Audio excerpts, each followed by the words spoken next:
하나님의 진노, 그리고 그 너머의 사랑, 로마서 1장 18절 깊이 읽기 안녕하세요. 지혜의 샘가에서 잠시 쉼을 얻고 영혼의 양식을 나누는 시간입니다. 본격적인 이야기에 앞서 잠시 시간을 내어 이 영상에 좋아요를 눌러주시고 채널을 구독해주신다면 이 귀한 말씀이 더 많은 영혼에게 닿는 데 큰 힘이 될 것입니다. 하나님의 은혜가 여러분의 나눔을 통해 흘러가길 소망합니다. 여러분의 삶에 늘 평안과 축복이 가득하기를 기도합니다. 오늘 우리는 사도 바울이 로마서 1장 18절에서 선포한 어쩌면 많은 이들이 외면하고 싶어하는 한 가지 진리에 대해 깊이 묵상해 보고자 합니다. 로마서는 복음의 정수를 담고 있는 위대한 서신입니다. 그리고 그 복음의 심장부로 들어가는 입구에서 우리는 이 엄중한 선언과 마주하게 됩니다. 하나님의 진노가 불의로 진리를 막는 사람들의 모든 경건하지 않음과 불의에 대하여 하늘로부터 나타나나니 하나님의 진노. 이 단어 앞에서 많은 사람들이 걸려 넘어지곤 합니다. 심지어 복음주의 기독교인들을 포함한 거의 모든 교파에서 이 주제를 피하려는 경향이 있습니다. 사랑의 하나님에 대해 말하기는 쉽지만 진노하시는 하나님에 대해 이야기하는 것은 무겁고 불편하게 느껴지기 때문입니다. 하지만 우리가 기억해야 할 것은 이 주제가 성경의 핵심적인 교리 중 하나라는 사실입니다. 사도 바울은 위대한 로마서 안에서만 진노라는 단어를 무려 10번이나 사용합니다. 이는 결코 우연이 아닙니다. 바울뿐만 아니라 다른 사도들의 서신에서도 사도행전의 설교에서도 그리고 무엇보다 우리 주 예수 그리스도의 가르침 속에서도 하나님의 진노는 분명하게 선포됩니다. 교회의 역사를 돌아보아도 마찬가지입니다. 하나님께서 가장 위대하게 사용하셨던 영적인 거인들 아우구스티누스, 종교개혁가 마르틴 루터와 장 칼뱅, 존 녹스, 위대한 청교도들 조지 히트필드, 존 웨슬리, 조나단 에드워즈, 그리고 찰스 스펄전과 같은 인물들은 예외 없이 이 하나님의 진노라는 교리를 매우 중요하게 강조했습니다. 그들은 이것이 복음을 이해하는 데 있어 필수적인 열쇠임을 알았던 것입니다. 그렇다면 우리가 먼저 명확히 해야 할 질문이 있습니다. 성경이 말하는 하나님의 진노란 과연 무엇일까요? 우리는 종종 이 단어를 인간적인 감정의 연장선에서 오해하곤 합니다. 인간의 분노는 통제력을 잃고 이성을 상실한 격한 감정의 폭발로 나타날 때가 많습니다. 하지만 하나님의 진노는 결코 그런 종류의 것이 아닙니다. 하나님 안에서 그러한 불완전한 감정을 상상하는 것조차 불가능합니다. 하나님의 진노는 죄에 대한 그분의 거룩한 미움입니다. 그렇습니다. 우리는 이 표현을 사용해야만 합니다. 하나님은 죄를 미워하십니다. 죄는 그분의 본성에 전적으로 반하는 것이며 어둠과 사탄의 영역에 속한 모든 것은 하나님께 가증스러운 것입니다. 따라서 하나님의 진노란 죄를 바라보시는 그분의 관점, 죄에 대한 그분의 증오이며 그분의 공의와 의로우심 안에서 죄를 다루시고 심판하시는 행위를 의미합니다. 이 교리의 필연성은 하나님의 거룩하신 성품 그 자체에서 비롯됩니다. 빛과 어둠이 섞일 수 없듯이 죄는 거룩하신 하나님 앞에 존재할 수 없습니다. 그분의 거룩하심은 죄를 반드시 다루시고 죄에 대한 미움을 나타내시기를 요구합니다. 이것이 바로 그분의 위대하심과 영광의 일부입니다. 사도 바울은 이 진노가 하늘로부터 나타났다고 말합니다. 이것은 인간의 추론이나 철학의 산물이 아니라 하나님께서 직접 그분의 권위로 명백하게 드러내신 계시라는 의미입니다. 이는 마치 로마서 1장 17절에서 하나님의 의가 나타나서 라고 말한 것과 정확히 평행을 이룹니다. 믿음으로 말미암는 하나님의 의가 계시인 것처럼 불의에 대한 하나님의 진노 또한 명백한 계시입니다. 따라서 17절의 복음을 받아들이면서 18절의 진노를 거부하는 것은 논리적으로 모순됩니다. 오히려 18절의 진노의 필연성을 깨닫지 못하면 17절의 은혜가 왜 그토록 절실하고 위대한지 결코 온전히 이해할 수 없습니다. 이 두 가지는 동전의 양면처럼 함께 가는 것입니다. 우리는 하나님의 계시 전체를 받아들이거나 아니면 어느 것도 진정으로 받아들이지 못하게 될 뿐입니다. 그렇다면 이 하나님의 진노는 구체적으로 어떻게 세상에 나타나고 계시되었을까요? 성경은 여러 가지 명확한 증거들을 우리에게 보여줍니다. 첫째, 하나님의 진노는 모든 사람의 양심 속에 나타납니다. 모든 인간에게는 옳고 그름을 분별하는 감각이 내재되어 있습니다. 또한 악은 마땅히 벌을 받아야 한다는 인식이 있습니다. 물론 자기 자신이 죄를 지었을 때는 그 사실을 외면하고 싶어 하지만 다른 사람의 악행에 대해서는 분노하며 정의로운 심판을 요구합니다. 사회가 법과 제도를 만들어 악인을 처벌하려는 것도 바로 이 양심의 작용 때문입니다. 죄를 지었을 때 느끼는 죄책감, 수치심, 후회와 같은 감정들은 어디서 오는 것일까요? 이것은 하나님께서 인간의 마음에 심어두신 그분의 법이며 죄를 향한 그분의 진노가 우리의 내면에서부터 울리는 경고음과도 같습니다. 둘째, 죄의 결과 그 자체가 진노의 나타남입니다. 자연의 법칙을 어기면 대가를 치르듯 하나님의 영적 법칙을 어긴 죄는 파괴적인 결과를 낳습니다. 어떤 죄들은 즉각적으로 육체적인 고통을 가져옵니다. 건강의 법칙을 무시하면 몸이 상하고 자연의 질서를 거스르면 고통이 따릅니다. 성경 창세기 3장에서 인류의 첫 범죄 이후 질병과 고통, 죽음이 세상에 들어왔다고 증언합니다. 이것은 우연이 아니라 죄에 대한 하나님의 공의로운 심판의 일부입니다.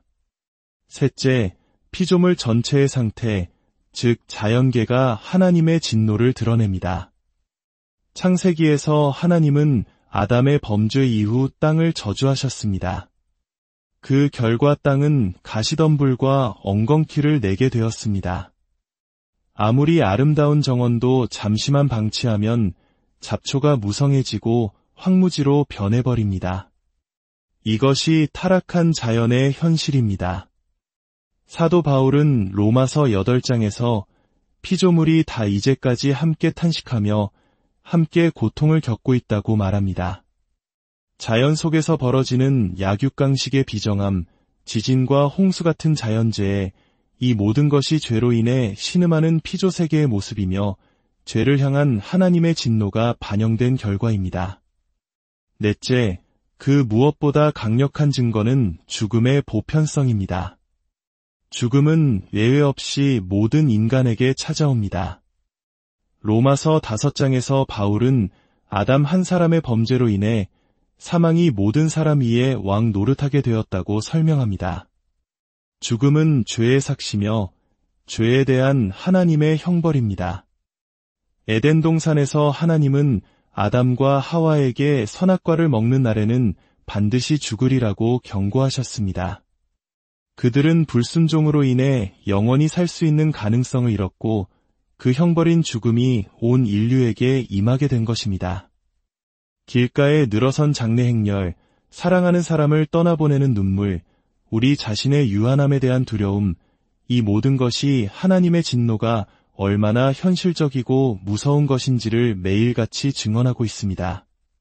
다섯째, 인류의 역사 자체가 하나님의 진노가 나타나는 거대한 무대입니다. 성경의 역사를 보십시오. 에덴 동산에서 쫓겨난 아담과 하와, 형제를 죽이고 유리하는 자가 된 가인, 온 세상을 뒤덮었던 노아 시대의 대홍수, 소돔과 고모라의 유황불 심판. 이 모든 사건들은 죄악이 관영한 곳에 반드시 하나님의 심판이 임한다는 것을 보여주는 생생한 역사적 증거입니다. 이스라엘 민족의 역사는 더욱 극적인 사례입니다. 그들은 하나님께서 친히 택하신 백성이여 눈동자와 같이 아끼시는 민족이었습니다. 그러나 그들이 하나님의 법을 버리고 우상을 숭배했을 때 하나님은 그들을 이방 민족의 손에 넘기셨습니다. 결국 그들은 나라마저 잃고 바벨론의 포로로 끌려가는 비참한 신세가 되었습니다. 하나님의 백성이라 할지라도 죄 가운데 거하면 그분의 진노를 피할 수 없다는 사실을 구약의 역사는 처절하게 보여주고 있습니다. 성경 밖의 일반 역사도 마찬가지입니다. 인류 역사를 수놓았던 수많은 거대한 문명과 제국들이 왜 몰락했습니까? 교만과 탐욕, 부패와 타락이 극에 달했을 때 그들은 역사의 무대 뒤편으로 사라졌습니다. 하나님께서는 악한 국가와 지도자들이 어느 정도까지는 흥왕하도록 허용하시는 것처럼 보일 때가 있습니다. 그러나 그들이 하나님의 궁극적인 권위에 도전하고 넘지 말아야 할 선을 넘을 때 하나님은 그들을 내리치십니다. 이것은 박해받는 하나님의 백성에게 큰 위로가 되는 진리입니다. 어떤 독재자나 악한 권력도 하나님의 정하신 때가 되면 반드시 무너진다는 역사의 교훈 속에서 우리는 살아계신 하나님의 공의를 발견하게 됩니다. 여섯째, 성경의 가르침 자체가 진노를 명백히 선포합니다. 시편 한 편은 악인들이 심판을 견디지 못하며 바람에 나는 겨와 같이 될 것이라고 노래합니다. 구약의 모든 선지자들은 한결같이 이스라엘을 향해 외쳤습니다. 회개하고 돌아오라. 그렇지 않으면 하나님의 심판이 임할 것이다. 그들은 수백 년에 걸쳐 눈물로 경고했지만 백성들은 듣지 않았고 결국 예언된 심판을 맞이했습니다. 선지자들의 메시지는 바로 하나님의 진노의 날에 대한 경고였습니다. 그러나 지금까지 언급한 그 어떤 것보다도 하나님의 진노를 가장 분명하고도 강력하게 보여주는 궁극적인 계시가 있습니다. 그것은 바로 갈보리 언덕 위의 십자가입니다. 인류 역사상 그 어떤 사건도 예수 그리스도의 십자가만큼 하나님의 진노를 처절하게 드러낸 것은 없습니다. 만일 당신이 십자가를 보면서 하나님의 사랑만을 느낀다면 당신은 아직 십자가의 절반밖에 보지 못한 것입니다. 십자가를 감상적인 이야기로 만드는 것은 십자가를 부인하는 것만큼이나 큰 왜곡입니다. 십자가 위에서 하나님의 진노를 보지 못한다면 그분의 사랑 또한 결코 온전히 이해할 수 없습니다. 십자가가 의미하는 바는 이것입니다. 죄에 대한 하나님의 태도는 너무나 엄중해서 죄를 못 본 척 눈 감아 주실 수가 없다는 것입니다. 그저 괜찮다, 용서해주겠다고 말씀만으로 해결하실 수 없었다는 뜻입니다.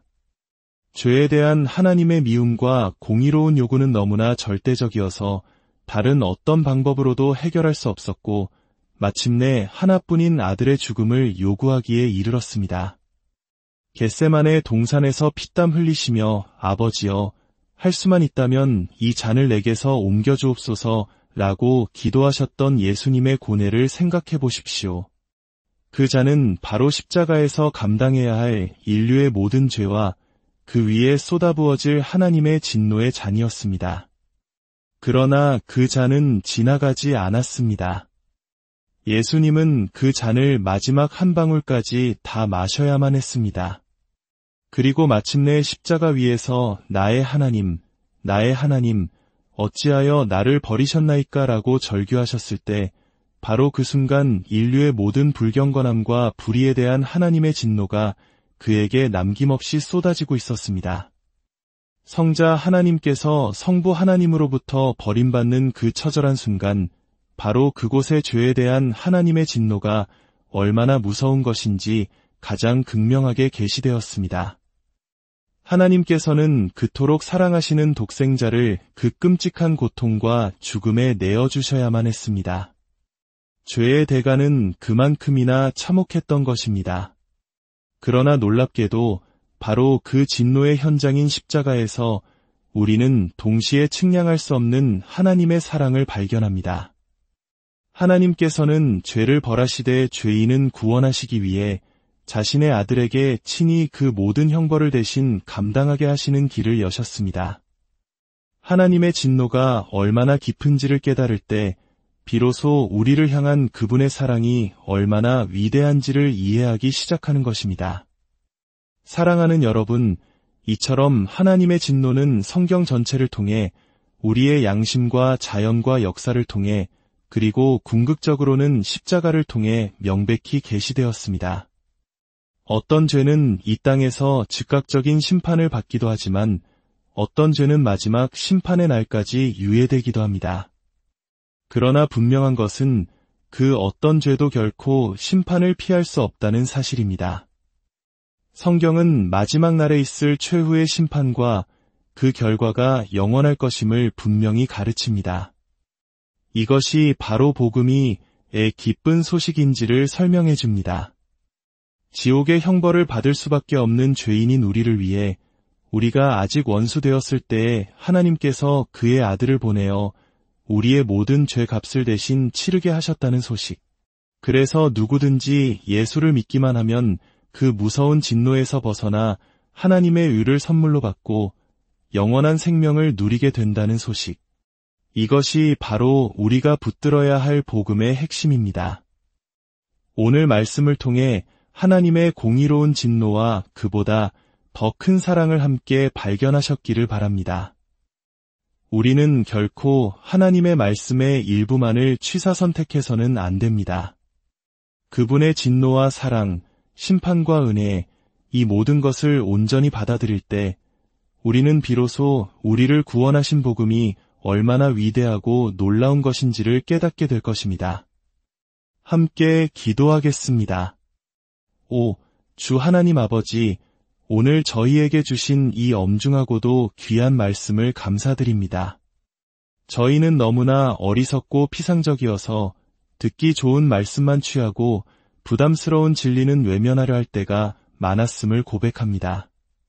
성령님, 저희의 눈을 열어주시어 하나님의 말씀 전체 앞에 온전히 복종하게 하옵소서. 저희가 받아야 할 진노를 예수 그리스도의 십자가에서 대신 감당케 하신 그 놀라운 사랑에 감사와 찬양을 드립니다.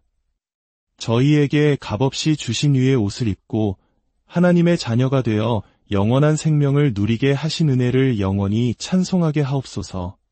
이제 우리 주 예수 그리스도의 은혜와 하나님의 무한하신 사랑과 성령의 교통하심이 이 말씀을 듣는 모든 분들 위에 그리고 여러분의 가정과 삶의 모든 여정 위에 지금부터 영원까지 함께 하시기를 간절히 축원합니다.